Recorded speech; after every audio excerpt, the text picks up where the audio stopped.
Well, good morning, everybody, and welcome to another edition of Coffee in the Park. My name is Cam Milliken, and I am here with my co-host extraordinaire, Jennifer Herrick. Good morning, Jennifer. Good morning, Cam. How are you doing? It's a great day. It is a great day as we come to the closing weeks of summer. That's right. Almost over. Almost over. Anyway, hey everybody, thanks for listening to us. We're coming to you live from the Wall Coffee Roasters in the heart of beautiful downtown Acheson. And we've done something kind of unique all August. We've done the best of. The best of our Lifetime Achievement Award winners for the Acheson Business Association. Yeah, it's been kind of cool because you and I, we've taken some time off and we thought, hey, what a better way to spend August than let people listen once again to our Best of Lifetime Achievement Award winners. Because they've all been fantastic stories. That's Cam. right. So today, our very last in the series of Best of for the month of August is Mr. Myshak Sr. And what a story this is. Cam, when we interviewed him at this table, he was 89 years old. That's right. He And just celebrated you're his right. 90th birthday, I believe. And we just saw him a couple weeks did. ago, and he looked fantastic. Looks amazing. It was really great. And this is a great story of someone starting a business with literally almost nothing and growing it to one of the most successful crane and construction businesses today. Absolutely. It was great. So, hey, everybody, sit back, listen, and enjoy the best of Myshak Sr.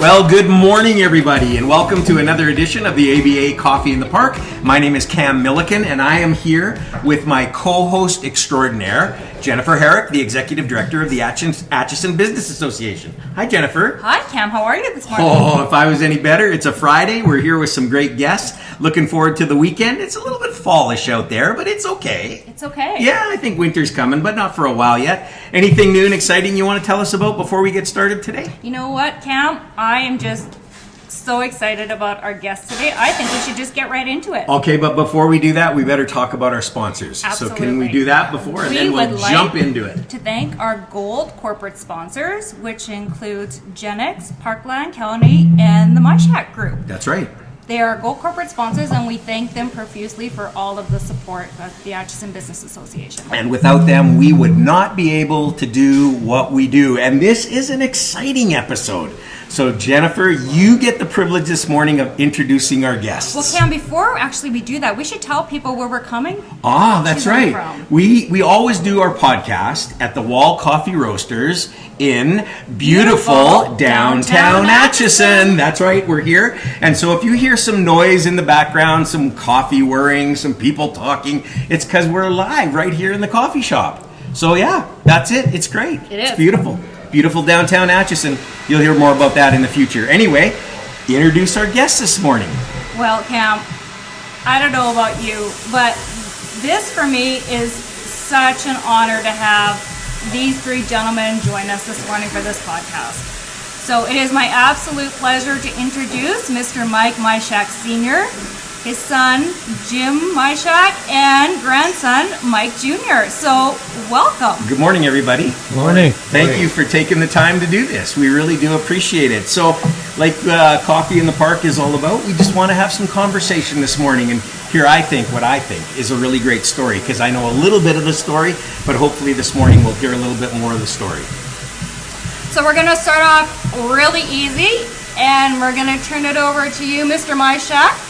Tell us a little bit about yourself. Where did you grow up? In Derwent, Alberta. In 1935. I was born in July of 26. Then we were on I don't know what we were on. I was too small to know what we even lived in. But anyways, we moved to Vermilion and we stayed there for a couple of years. And then my dad got a quarter section of land from the government, and he built a house, and that was in Chailey, Alberta. It's about, I think it was about 12 or 15 miles north of Manville. and that's where I grew up mostly. We were there till I was in 1951 is when we moved to Edmonton. But I went to school in Chailey from grade 1 to grade 8. I passed into grade 9, and we moved to Edmonton in 51, and I missed some school because my dad wanted me to stay and finish the harvest on the land, and so I missed 3-4 weeks of school. But anyways, I went to school that year, and when I got my report card, I failed. Uh-oh. So there was 9 of us in the family, and I know Mom couldn't afford for me to go to school, so I decided that I have to go and find a job. Right. So. Wow. Can I ask a question? Were your parents born here, or where were your parents born? My dad was born in Poland. Okay. And my mom was born here. Okay. My mom was Ukrainian, my dad was Polish. Right. Wow. Okay. So your dad came to Canada, met your mom, yeah, and here you are. Here I am. Yeah. So, and I think that was quite common, right? That kids had to go help with the harvest and do that sort of thing. I mean, that was a big thing, right? To do that. So, okay. So you didn't pass school, and you had to go to work. Yep. Where'd you go? Well, we kind of when I went to school here and actually it was in Jasper Place. Oh, okay. Is where we moved to. Yeah. So I went to Jasper Place School, and I met a couple of boys there that were in my same grade, and we got together and we thought we could frame a house, and so we spent the summer trying to frame a house. Any one of us knew what to do, really, but then we got it framed. Then we went to get paid, and the guy wouldn't pay us right away. So, but finally we did get our money, and by that time I was in 52 at the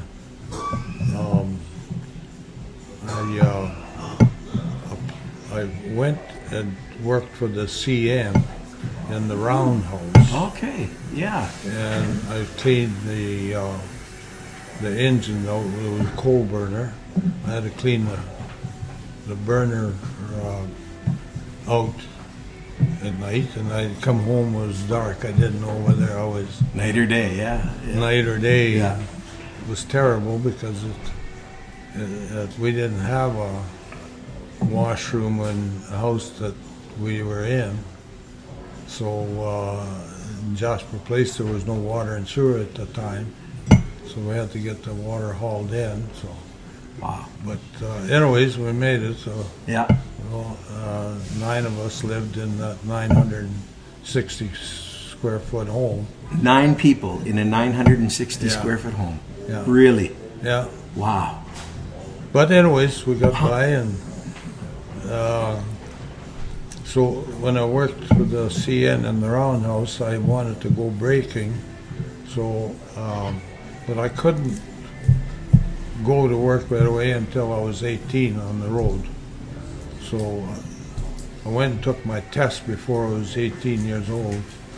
So when the day I turned 18, I went to work for the CN. And it was a perfect timing of the year because most of the engineers and the brakies, the older people were taking their holidays, so they were short of help. So they kept me pretty busy till the end of November, and then they laid me off because all the older fellas come back. Wow.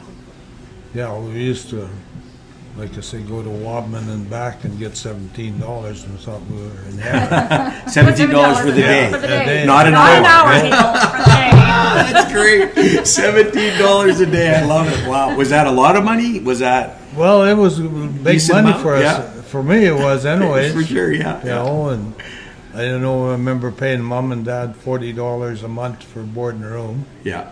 Wow. but that was fine. And mom, she tried to go and work too at a cafe, but it was just too much to do at home. And Yeah. so Yeah. So how long were you with CN then? that was it. That was That it. was That it. was done. Okay. I went to work. Then I was in January when I got laid off. November and January, my brother worked for a guy that had some gravel trucks, so I ended up going by Bluffton, Alberta. I don't know if you know where that is. No, never heard No. of Bluffton. No. It's just south of Kalmar. There Okay, yeah. On 22. Yeah. And we were stockpiling gravel for the road. So I worked there. I was doing that in January, and then my brother worked for a company called Brent Construction, and they were in road building, lease building, and seismic and bridge building. So they needed a pickup driver. So I got hired to go to work for him to do pickup and deliveries with my pickup that I had. And I was making $200 a month. They paid me for my $200 pickup. a month. $200 a month. Wow. All But you young anyways- ones out there listening to this, listen to this story. This is a good story. $200 a month. Wow. Okay. Yeah. Yeah. So that stayed there with the company for that was in 1954 that I went to work for them, and I stayed there till 19. Yeah, that was I stayed there till 1962. Okay. Yep. And then in '62 you. And then the company was owned by Brown and Root at the time, and they decided to sell that company, so they were getting rid of all the equipment. So I had to find something else to do. So when I was with that company, I was doing purchasing and after I'd been there a few years and looked after the shop. But anyways, they were taking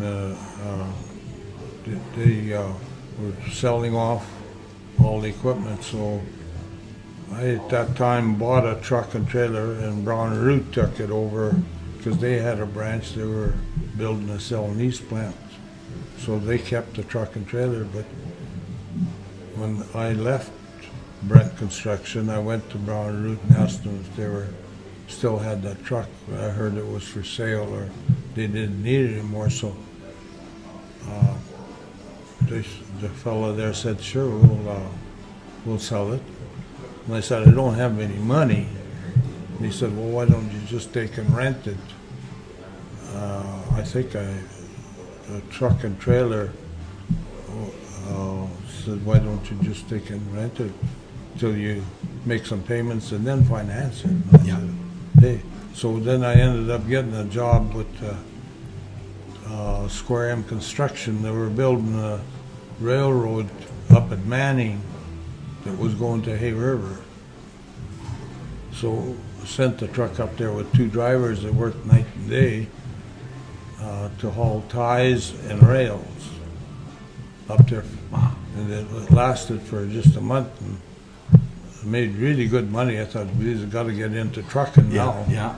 So that's how I ended up starting Pre-May. Okay. Wow. And the name Pre-May become a name with a few guys I knew that helped me get going and give me some of their work. I worked with them at Brent Construction, Okay. and I thought they would give them a partnership deal in it. And they said, sure. So the guys' names were, one guy was Pemberton, one guy was Roeder, and then Myshak. So that's how it become Pre-May. Pre-May. Right. Wow. And anyways, And they're still around today, aren't they? Pre-May is still. Pre-May is, yeah. Because I see their yellow trucks, their big yellow trucks Yeah, driving yeah. around. Yeah, yeah. They're Wow. dirty, but they're yellow. Oh, I shouldn't Because say you're that. not in charge anymore. That's why. I love it. That's great. I love it. That's good. So how long? I shouldn't say that. No. It's okay. It's okay. Don't worry. It's all good. It's all good. We'll take that out. Yeah. No. I think we'll leave that in. I like that. That's good. That's good. No, it's just trying to. But anyways, what happened was that we were together. We were going to go into the rental business, scrapers and cats, and do some trucking. Well, those two gentlemen had a construction company, and they had the opportunity to buy Ed Miller Construction, which was equipment outfit, and they bought and sold equipment. So John and Walter Roeder, they said, well, we can't be in partners with me because we'd be direct competition to the company they're just buying. Right. So they just said, well, why don't you just take the company over and get the shares transferred to me and carry on, and we'll still be friends. Right. So that's how I ended up with that. And but anyways, that's that was in '64. So we went along till '71, '72, and the economy went for a real dip. Yes. Alberta was terrible. Yeah. Tanked. Yeah. And we had, I think, we had a couple of our own trucks, 3 or 4 trucks of our own, but we had a bunch of leased operators. And we were hauling a lot of equipment for everybody around Alberta, because we were pretty active at that time. Yeah. So when the downturn come, I had like $90-some thousand receivables, but it was $50-some thousand I couldn't get paid for because everybody went broke. They couldn't pay me because there was no work. Right. And that's the way it went. Yeah. So I ended up selling 70% of the company to another fellow that used to work for Brent Construction before I got there. And one of the guys that I knew well was a mechanic for Walter Staley. So when I was in trouble, I went and talked to my friend, and he said, well, why don't you go see Walter Staley? And I said, okay. So I went over there and I said, we'll offer 70% of the company, Yeah. but I need some money to continue. So he said, how much do you need? And I said, well, I need $30,000 for 30%, which wasn't very much money, but in those days it was quite a bit. Yeah, I mean, the rates weren't that great, $11 an hour, truck and trailer and the driver. But anyways, for the good old days again. yeah. But anyways, Walter and he said, well, how much money do you need right now? And I said, well, anything to pay the leased operators. So he called to his secretary. He says, Goldie was her name, and he said, Goldie, get me my checkbook. So he wrote out a check for $20,000, handed it to me. He said, go pay your bills. He says, go see your lawyer, go see your banker or whatever. But he said, when you get the paperwork, come back and I'll give you the balance. $10,000. So this was in 72. Then, so we went along and had money. Walter was very wealthy. He was a very good business guy, a good guy. Right. So he had, we went along and bought a couple of trucks, increased the fleet, and still kept the leased operators, and we were busy. So from there on in, he had a fellow there that I didn't get along with, and I just didn't feel comfortable with that situation. Right. So, Yeah. and this was after Walter signed and owned 70% of it, and I said, well, this is not going to work for me. It's either him or I. And he said, let me think about it for a couple of days. And anyways, he thought about it and come back. And in the meantime, in the background, I was trying to find somebody to buy that 70% share. Right. So Walter said, well, what do you want for that 70% share? And I said, well, we had the bookkeepers there look at it. And I said, well, it looks like we have to give you about $150,000. So he said, fine. Well, I said, good, I'll take that. He said, go ahead to the bank and make a deal. So in the meantime, I had taken on a partner, Jim St. Clair, and made a deal with the bank and paid Walter off, and continued working with Walter and stuff. And we moved to another shop. Actually, Walter built a shop and we moved into that one. Paid him for the rent on that one, so he was happy that way. So that's how we ended up back. And then in the meantime, in those few years, we also took on 4 more of our key people and give them some shares in that company. So Right. it was going well. We got into the big moving heavy vessels and stuff, and then in 1994 decided I was going to retire. Thought I had enough money to retire on. So we offered it to Mullins. The Mullins bought the company. Murray was very good about the deal. We all like to get a little more, but he was fair. And from there on in, we sold the company in '94, and we had 3 companies we sold them. We had pre-May equipment, we had pre-May sales and rentals, and we had pre-May pipeline hauling. Okay.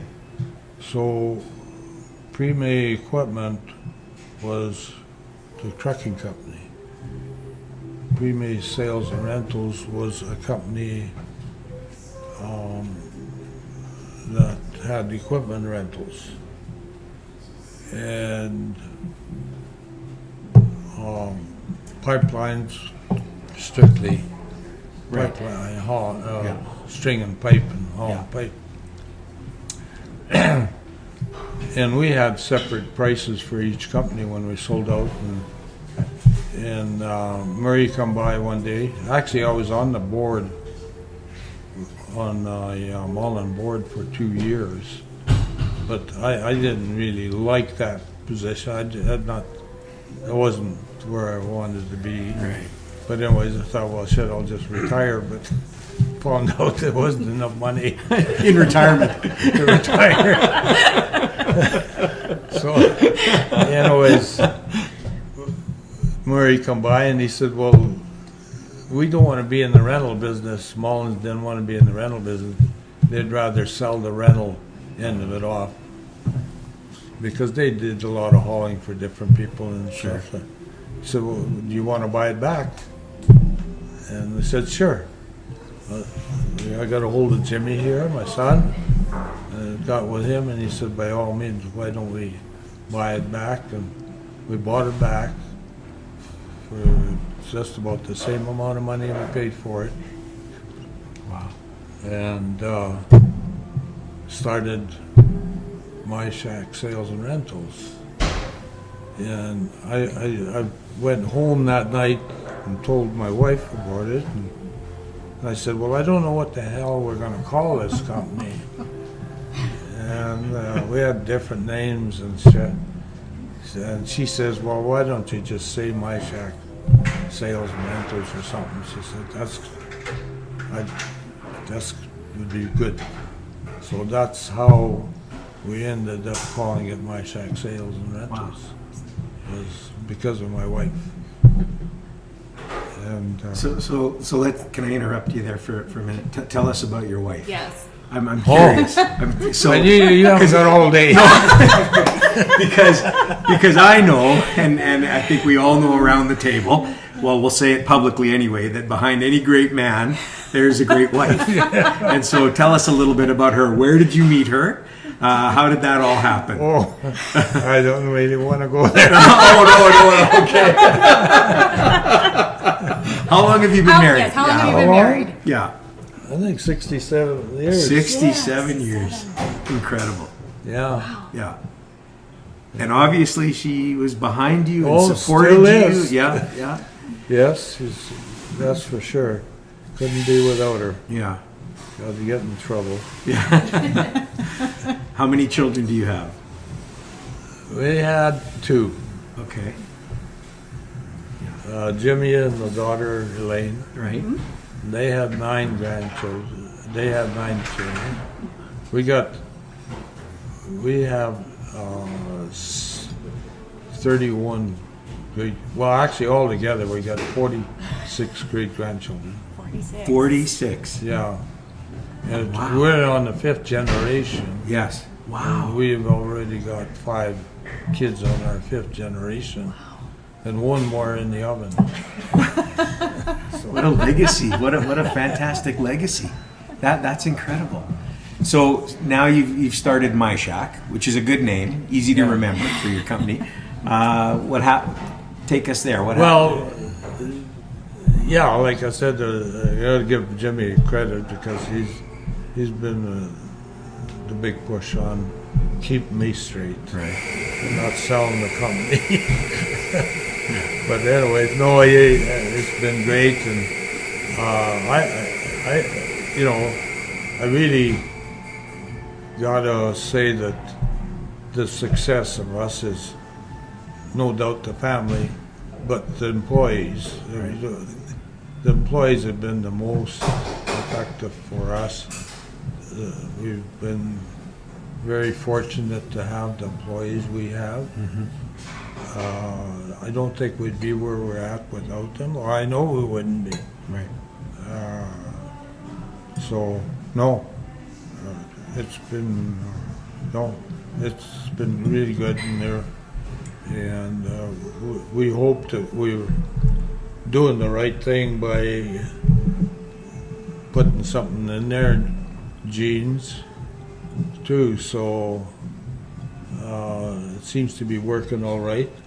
I know when we had Pre-May, we tried to start company P32, which we had 32 employees.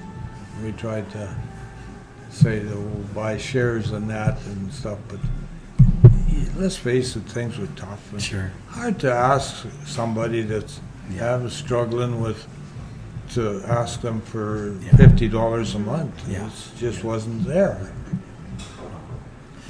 But we started something different with that, and I think we've done the right thing by Yeah, taking on more shareholders in our company. sure. So tell us a little bit about family, working with family. How is that? Do we have to go there? Well, Jim has just stepped away from the table for a minute. I hope he'll be back. I know Mike's still sitting here because I think people are curious how it all works. So here comes Jim. So we'll maybe pose that question to Jim. Yeah, exactly. Jim. Yes. We just asked, and your dad didn't really want to answer that question. What's it like working as a family business? I don't know. He's not there anymore. That's not what I heard. I heard he's still around.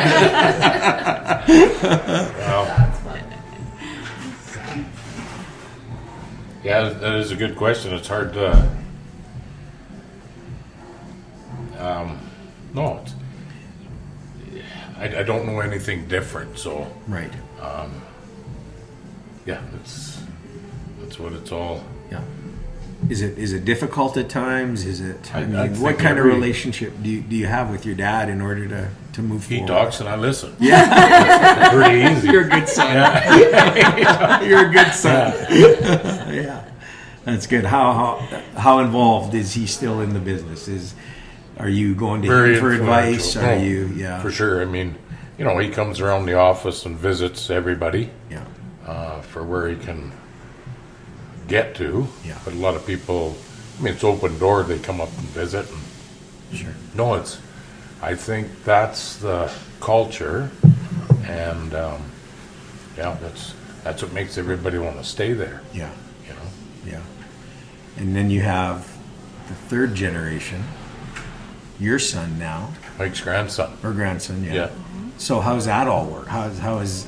I mean, I think people are just curious how the Myshak name just keeps carrying on in business. Mike, what's it like working for the family? It's good. It's you have your good days and your bad days, right?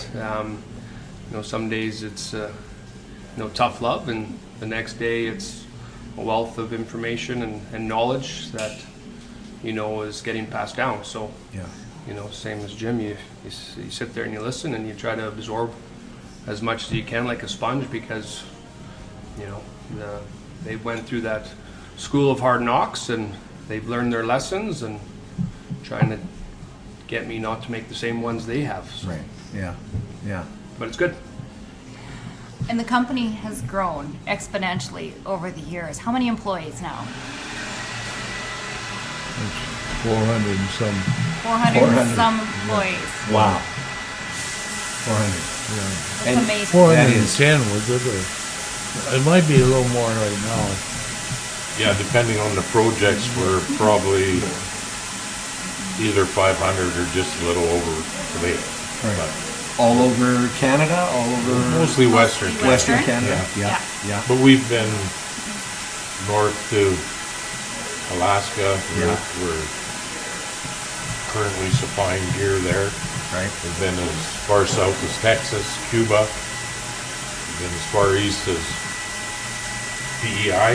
Wow. Yeah. All over, yeah. Yeah.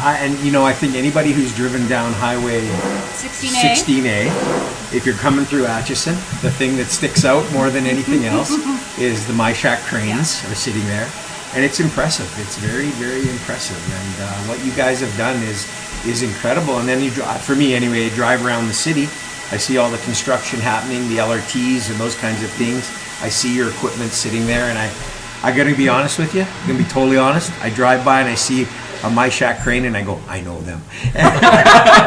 I think that's pretty incredible. I just think it's awesome. So Well, in the city, when you see a Myshak crane, you know who was the cheapest bidder.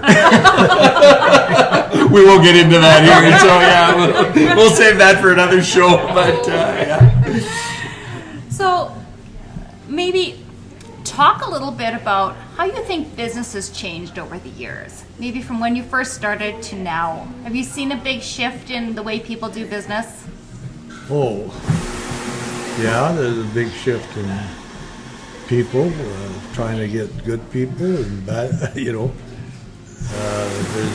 definitely, and the regulations now are really getting to be horrible. There's one thing I think we're very fortunate we have, and I don't know whether we should even mention, but we have a union shop and a non-union shop, and they're working together, Right. Right. which Wow. is, I don't know. Not always the case I sometimes. know. I've actually never heard of that. That's pretty incredible, actually. Well, we had our non-union transportation group renting, well, they both rent from the parent company, but we had union operators and non-union Teamsters, which is unheard of to work It is. together. Yeah. Yeah. That's incredible. Wow. Well, you're doing something right then, because that's not always a great synergy together. So that's pretty incredible. Yeah. Yeah, I remember hearing you one time. I'm not sure where I heard you say it, but you said in the early days, a lot of it was done by a handshake, Yep. and that was your word, and your word was your word. Well, that's what, like I told you, Walter Staley there was just never had no paperwork, Yeah, just a handshake. yeah. Probably couldn't get away with that today. could No, you? no. But I've always remembered when you said that. I thought that's pretty incredible. Just because it's big business, Yeah. In the day, it was big business. So, Mike, where do you see yourself going here? It's a good question. We always look to keep growing and expanding and offering our services, partnerships. So just keep providing a good service, and as long as we keep doing a good job, hopefully we can keep moving forward. Yeah, it's great. It's good. So we are in beautiful downtown Acheson, and if anybody has driven along Acheson Road, you will see that there is a sign at the start of Acheson Road and an honorary road name of Myshak Way. And we at the Acheson Business Association were really proud to have put that forward to be able to name Acheson Road after Mr. Myshak. So if you haven't been to Acheson, take a drive through and take a look at his sign and his wonderful story. Oh yeah, I mean, if you're coming to beautiful downtown Acheson, you'll have to drive right through Myshak Way. So that's pretty incredible. Yeah. And Cam, Mr. Myshak was also our first inaugural recipient of our Acheson Business Lifetime Achievement Award. Yes, and that was really special having you as the first recipient of that. That award's carried on. Now this year, Wes Wall is our Lifetime Achievement Award winner. And I remember when we told Wes, and I talked to him after, and we were talking about it. Jennifer told him he had won, and or not won, but he was chosen. And he said, these were his words to me after when we were kind of alone. He said, I can't be in the same category as Mr. Myshak.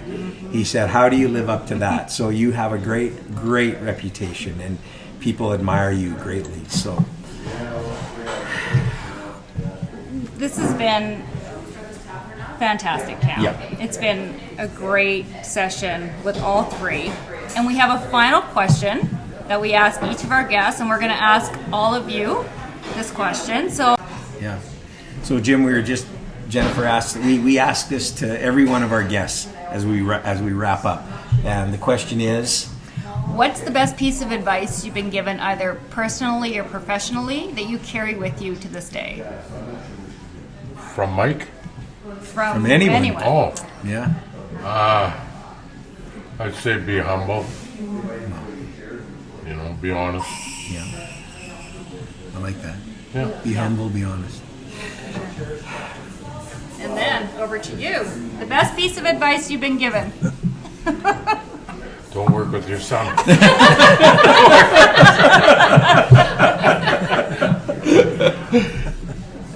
I'm trying to get him to retire, but he won't. Yeah. You notice he didn't ask me where I was going to go. I was worried to ask that question. So, what's the best piece of advice you've been given? Well, like I said, it's he's taken the words right out of my mouth, to be upfront and honest, and you know, that's about all. Yeah. Wow.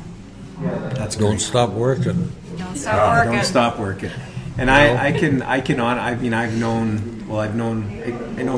gotten to know Mike a little bit better, and really appreciate working with him, and have hung around you guys a little bit here and there.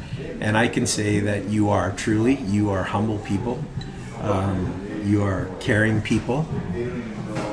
We see that in you, and you are great business people. That's for sure. But you do it with humility and humbleness, and that's his wife calling, saying it's getting close to lunch. Where are you? No, just kidding. So I just want to say, we just want to say thank you so much for doing this. Thank you. So this is episode 13. When Mike told me that you, Grandpa, when you and Jim agreed to do this, I phoned Jennifer. I ran out onto the thing over there, and I phoned Jennifer, and I said, "You won't believe it. They agreed to do it." I'm so excited, and so thank you. Yeah, absolutely. We really appreciate you sharing your story with us. And I think our listeners are going to love it. Yeah. But thank you, everybody. Thank you, Myshaks, for joining us. Thank you, everybody. really appreciate it. And remember, wherever you get your podcasts, just download, tell your friends, tell your family, tell your business partners, tell your enemies, tell everybody about ABA Coffee in the Park podcast. We really appreciate you listening. Thanks, everybody. See you next week.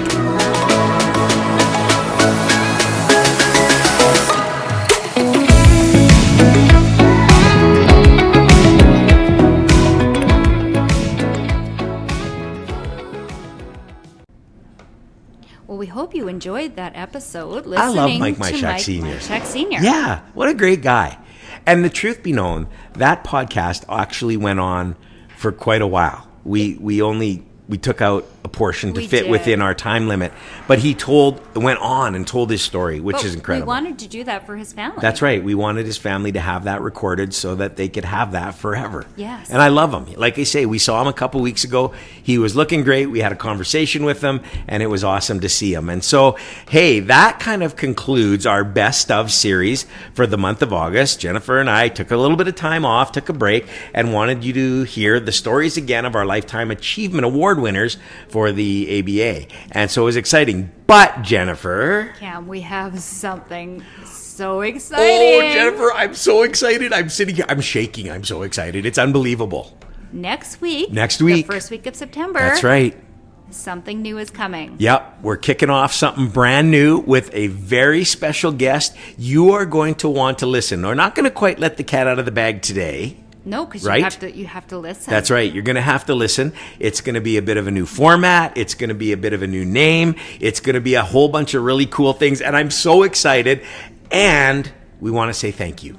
Thank you. Over 10,000 Yes, listeners. 10,000 listeners. Yes. So thank you, everybody listening. Thank you to all of our guests over the past year. Yes. It's been incredible. And we are very, very, very excited about the future of Coffee in the Park. But still, the story behind the story. Behind the story. We're going to tell. We've got some amazing stories lined up for the episodes ahead. So you're going to want to make sure to tell your friends, tell your neighbors, tell your coworkers, tell your enemies. If you don't have any friends, this is the perfect way to make a friend. Say, hey, listen, have you ever listened to Coffee in the Park? Let's sit and listen together over What a cup a of better coffee. way. I know, incredible. So we hope you've had a great summer, everybody. And We look forward to you listening to us next week. so excited. See you next week. Thanks everyone.